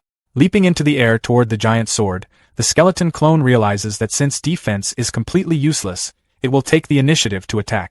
The skeleton clone activates Battle Cry with its eyes glowing intensely blue. Charging its bone spear while leaping through the air, the skeleton clone strikes the bone angel's shoulder using a shield-breaking stance while roaring furiously. A green energy icon flashes as Brutal Strike is activated. Roaring again, the skeleton clone rapidly strikes the bone angel using an arm-swinging stance. The massive bone angel recoils backward from the continuous assault, leaving the skeleton clone wondering what it is going to do next. The bone angel forcefully slams its giant skeletal hand down, surprising the skeleton clone with how decisive it is. The bone angel then fiercely swings its giant sword at the skeleton clone. The skeleton clone blocks the giant sword using its parry skill, sliding backward along the rocky ground from the immense impact. A massive blast of blue energy erupts from the rocky ground upon collision. As the bone angel walks slowly toward the recovering skeleton clone, the clone thinks that it is a good thing it shattered one of its arms in advance. Otherwise that hit would have caused all its bones to fall apart. However, its weakness has also been exposed, noting the blue fire burning on the bone angel's shattered skeletal arm. The bone angel raises its giant sword with its remaining arm, prompting the skeleton clone to wonder what it is trying to do. The bone angel begins spinning rapidly, generating a massive green tornado. The skeleton clone watches in alarm as the attack starts, realizing that things are not good. The bone angel spins rapidly, creating a massive green tornado of energy. Watching in awe as the spinning force shatters a mountain, the skeleton clone realizes that it is actually using the centrifugal force of spinning to make up for the strength of its lost arm, directly shattering the entire mountain. Target crosshairs appear as the green tornado charges toward it, and the skeleton clone notes that, moreover, during its spin, it has absolutely no way to aim at its weakness.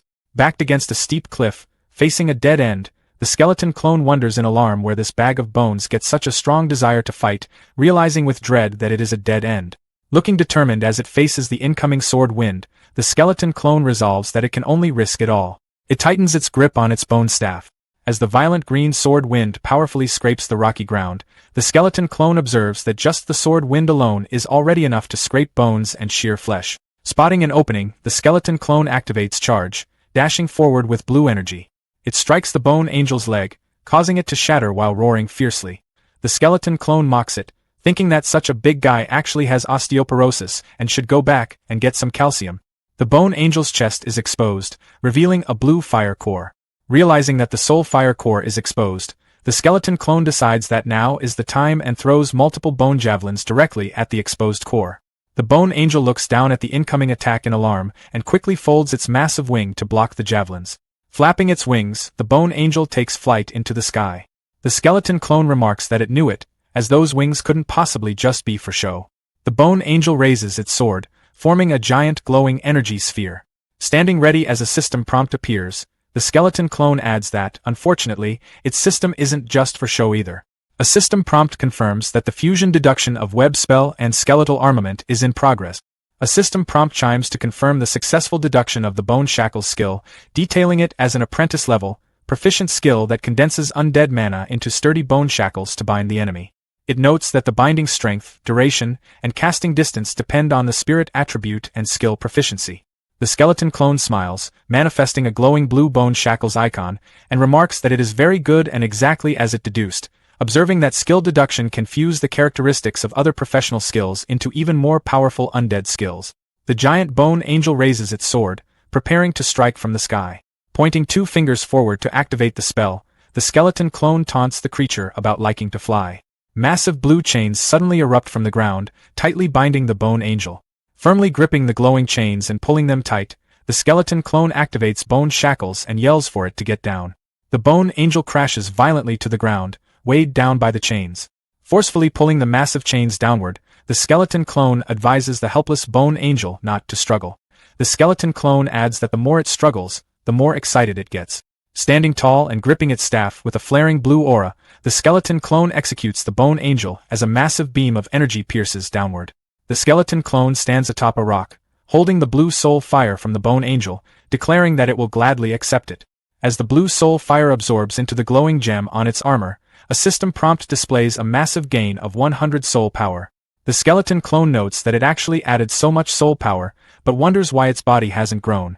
Reading a new system prompt, it learns that its base attributes have reached the race limit and it cannot continue to gain attribute.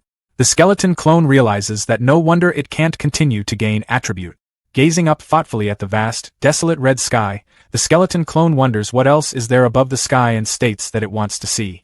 It reaches its hand toward a race evolution system prompt detailing its current race as an apprentice-level skeleton and offering an evolution path to a black iron-level skeleton warrior for an estimated consumption of 100 soul power point.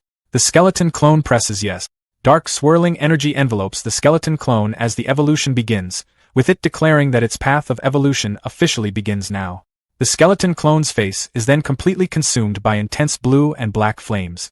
As the path of slaughter drives evolution, the skeleton clone roars as it successfully evolves into a bone warrior. Following the successful evolution, its base attributes, strength, constitution, agility, and spirit, each increase by 30 points. Upon evolving, the skeleton clone unlocks an additional race talent known as Bone Monarch. The talent grants a special blessing that increases damage dealt to skeletons while reducing damage taken from them. Recognizing that this skill is perfect for fast grinding in the undead realm, the clone spots a low-level skeleton sneaking nearby. The clone stands still and allows the small skeleton to draw close. The low-level skeleton strikes the clone directly on the head, but the blow does virtually nothing. Confirming the massive damage reduction, the clone realizes it no longer needs to defend against weak skeletons. A new system prompt appears, offering an option to upgrade its skeletal armament following the evolution. After selecting yes, blue energy surges through the air as the equipment upgrade initiates. The system confirms the upgrade is complete, unlocking the white common grade bone armor. As the bone armor fuses with its body, the clone feels a significant boost to its strength and overall defense. With its stats and gear fully upgraded, the clone turns its glowing blue eyes back toward its target. Apologizing insincerely, the clone steps forward to use the terrified little skeleton for target practice. The skeleton clone unleashes a powerful strike, sending a shockwave flying forward. The weak skeleton mob clutches its head in panic and confusion. The blast detonates, completely obliterating the surrounding skeleton mobs in a massive explosion. Walking through the destruction, the clone notes that pairing its fist attacks with bone armor vastly increases damage against skeletons. After receiving minor stat boosts of strength and soul power, it realizes that low-level mobs no longer provide meaningful growth. Looking out across the desolate landscape, the clone decides it must travel deeper into the undead realm. With its blue eye gleaming in the dark, the clone sets off toward the higher-level regions. Fanzhou notices that his clone's boss fight took up too much time while he was meditating. He opens his eyes and pants heavily for breath. Bai Xiaochan supports him as he stumbles, asking if he got injured during meditation. Fanzhou realizes the damage taken during the boss fight transferred to his body, vowing to be more careful. He holds up a hand to reassure Bai Xiaochan that he is fine.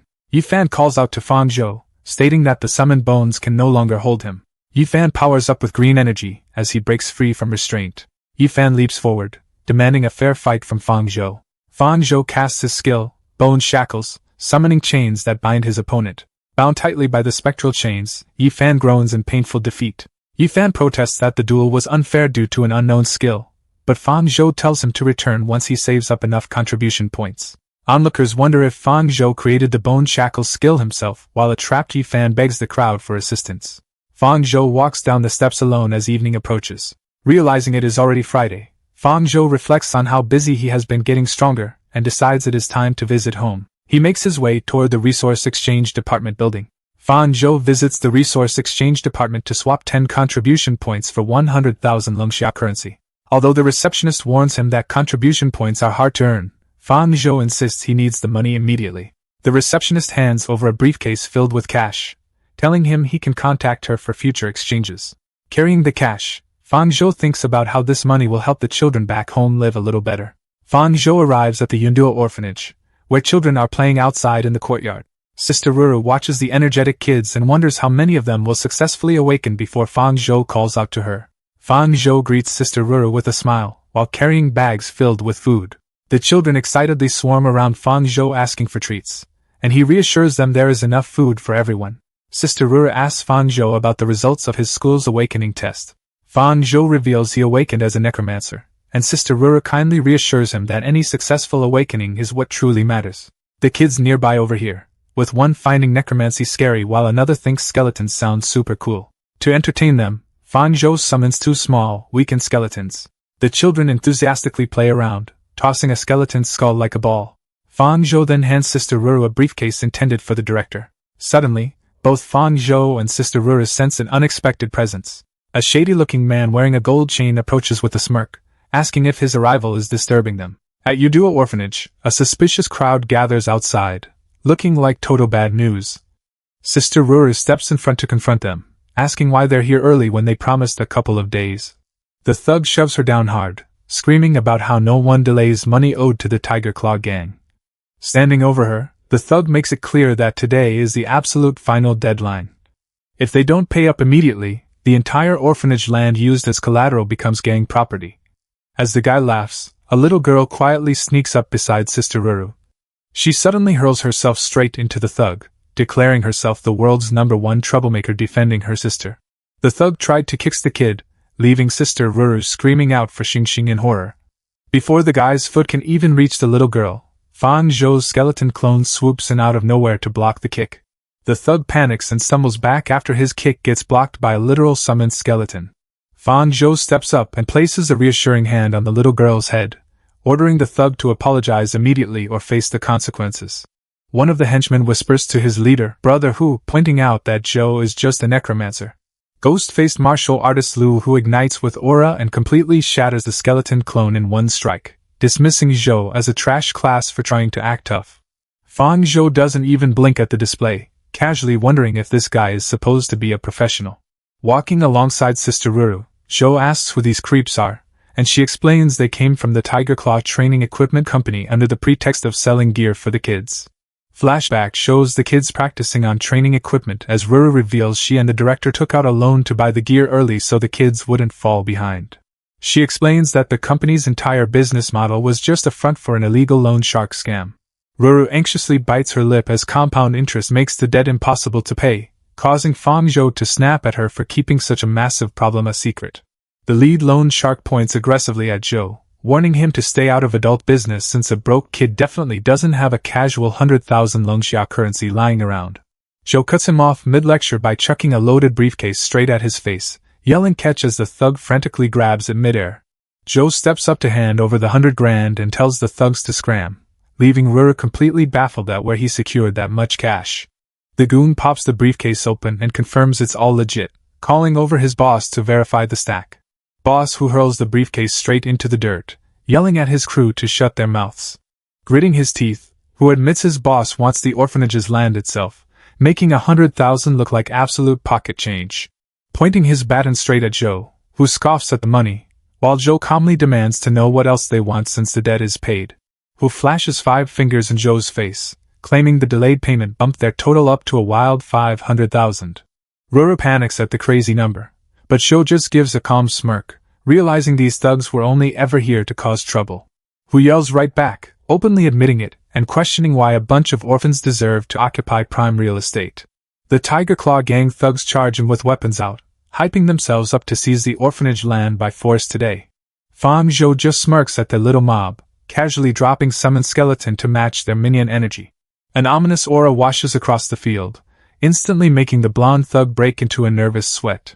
A squad of armored skeleton warriors manifests right in front of them. Fang Zhou stands calmly as his giant skeleton warrior looms behind him, telling the thugs to face the consequences. One of the skeletons leans right into the blonde thug's space, interrupting his smoke break. Trying to act tough, the blonde thug hopes that necromancers are the weakest class and anyone can shatter a rookie's summons. The mob storms into the orphanage grounds, hurling insults and telling the kids to get out of their way. A terrified little girl curls up on the ground, crying out for help. Fang Zhou officially loses his patience, flinging out dark aura and ordering his summons to scatter. The thugs laugh in delusion, rushing headfirst into the skeleton squad thinking it's an easy win. A thug swings a spiked club full force at a skeleton warrior, but the summon's eyes just flare up with blue fire, utterly unbothered. The skeleton warrior cleaves forward with its massive blade, sending a thug flying through the air like a complete ragdoll. As blood sprays and the thug screams in agony over his severed hand, terrified by how ridiculously strong these summons actually are, the skeleton gently covers a young boy's eyes to spare him from the carnage. Watching from the side, the mace-wielding thug can't comprehend how a simple student summons such absurdly strong skeletons. Assuming a squishy necromancer is useless in melee, he leaps in with a full-force bone-shattering strike. Sister Rura frantically yells for Fang Zhou to dodge, but he doesn't even bother moving. The strike lands with a massive explosion, completely stopped by Fang Zhou's translucent bone shield. The thug panics in utter disbelief, realizing his ultimate move didn't even leave a scratch. Without missing a beat, Fang Zhou raises his hand and casts bone shackles, binding the guy midair in spectral green chains. With a swift tug, he yanks the chains down, violently slamming the thug face first into the pavement. Coughing up blood while pinned to the floor, the thug learns the hard way that this student is built different. Bound tight in glowing bone shackles, the guy thrashes on the ground while screaming at Fang Zhou that he's gonna kill him. Before he can even finish his rant, 2 massive skeleton clones manifest behind him and lock giant saw blades right around his neck. Towering over his pinned target with glowing blue eyes and dark aura radiating off him, Fang Zhou drops a cold ultimatum: kneel and apologize, or straight up die. Sweating profusely beneath the suffocating pressure, Lu Hu stammers helplessly, all his arrogant bravado vanishing in an instant. Crushed by Fang Zhou's overwhelming aura, the scarred enforcer drops to his knees, completely surrendering and admitting his mistake. His henchmen stand frozen in stunned disbelief, utterly speechless as they watch their fearless leader grovel in the dirt. Terrified of the imposing skeleton warriors flanking them, the entire gang drops to the stone courtyard, desperately begging for mercy. Unmoved by their sudden humility, Fang Zhou looks down with cold disdain, telling them to take their compensation and vanish from his sight. Glancing nervously at the grinning skull towering beside him, Lu Hu swallows his pride, paralyzed by sheer dread. Without wasting a single second, the humiliated enforcer scrambles to his feet, ordering his gang to immediately clear out. When a thug asks if they're really just walking away, Lu Hu snaps in frustration, asking if any of them is suicidal enough to fight a monster like that, grinding his teeth in bitter humiliation, vowing in a venomous whisper that they will bide their time, and make their move on the orphanage the moment that monstrous kid leaves. Back in the sunlit courtyard, the suffocating tension instantly melts away. Sister Rura looks at Fang Zhou with wide, astonished eyes, asking how on earth he became so overwhelmingly powerful, though Fang Zhou merely scratches his head with a modest smile, chuckling that his awakened profession must simply be a bit stronger than most. Within moments, the young orphans rush forward in pure adoration, cheering and shouting with bright, beaming smiles as they shower their savior with praise. Gently patting a little girl's head, Fang Zhou warmly encourages them to train hard in the future, promising that one day, each and every one of them can grow up to be just as strong. Turning towards Sister Ruru, Fang Zhou gently asks her to take him to see Grandma Yun, to which she warmly agrees with a soft nod. As they stroll along the stone path through the courtyard, Fang Zhou asks if something is wrong with Grandma Yun's health. Learning that her old age has brought lingering ailments, Sister Ruru softly explains that Grandma Yun overworked herself to the bone raising them all when she was young, leaving behind deep-seated illnesses that won't easily heal. Under the bright, tranquil sky, she reassures him that seeing how successful he has become will surely bring immense joy to Grandma Yun's heart. Stepping inside the quiet room, Grandma Yun looks up from her book in pleasant surprise, while Fang Zhou warmly explains that things have been going smoothly for him at Haiqing High School. Setting down a bag full of supplies, Fang Zhou tells her he came to see everyone during his break, though Grandma gently wonders why he brought so many things. Sister Rura proudly chimes in, revealing that Fang Zhou has grown into a dependable young man and even cleared their debt for the training equipment, leaving Grandma Yun completely stunned. Worry washes over Grandma Yun's face as she frantically asks if he took out a dangerous loan, but Fang Zhou offers a calm, reassuring smile, promising her that he earned every single coin with his own two hands. Fang Zhou smooths over her worries with an easy half-truth, explaining that a remarkably generous classmate at the academy pays him handsomely just to serve as a sparring partner. A sudden, harsh fit of coughing racks Grandma's frail frame, yet even through the pain, a proud warmth fills her heart, knowing that her boy has truly become a professional with a radiant future ahead. Quickly stepping to her side to steady her, Fang Zhou asks with deep concern if she is all right, only for the old woman to gently wave him off, insisting it is just a lingering ailment that a little rest will cure. Fixing him with a stern yet deeply affectionate gaze, she tells him not to waste his energy fretting over her, urging him to keep his focus entirely on the critical midterm exams ahead. Curious, Fang Zhou asks how she knew about his upcoming midterm, prompting Grandma to chuckle warmly, reminding him that Sister Wenra had walked this exact same path just a few years before. Thinking back, he recalls that Wenra was a few years ahead of him, having long since graduated to fight on the brutal frontline battlefields. Grandma gently urges him to rest well before the exam, expressing complete faith that his results will surpass even Wenra's, a promise Fang Zhou quietly takes to heart. Stepping out into a hallway, he softly pulls the bedroom door shut behind him to let the old woman rest.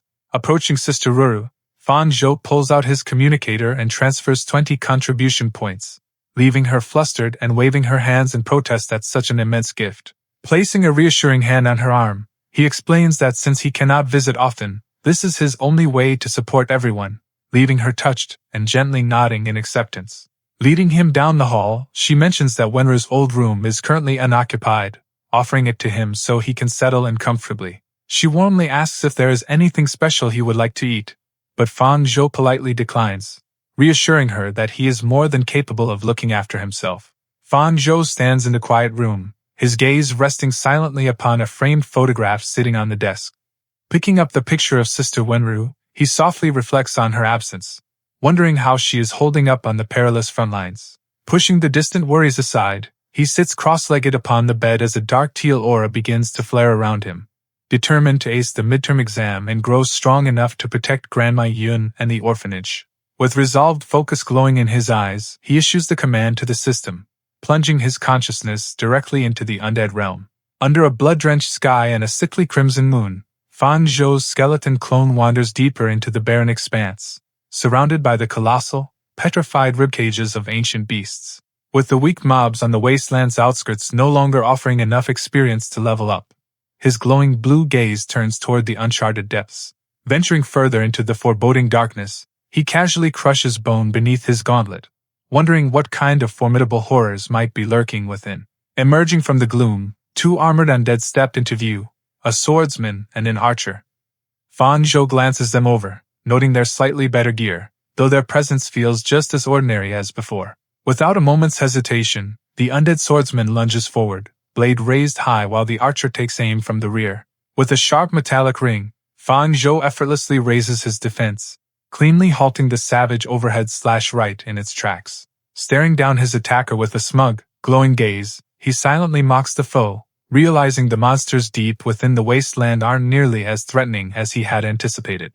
Suddenly, a whistling arrow tears through the air, aimed directly for his skull. Deflecting the sudden shot, Fang Zhou realizes these wasteland fiends are far more cunning than before, already coordinating their strikes to pin him down. Refusing to let himself be whittled down from afar, he locks his glowing gaze onto the archer, immediately unleashing Charge to bridge the distance in a single, explosive burst.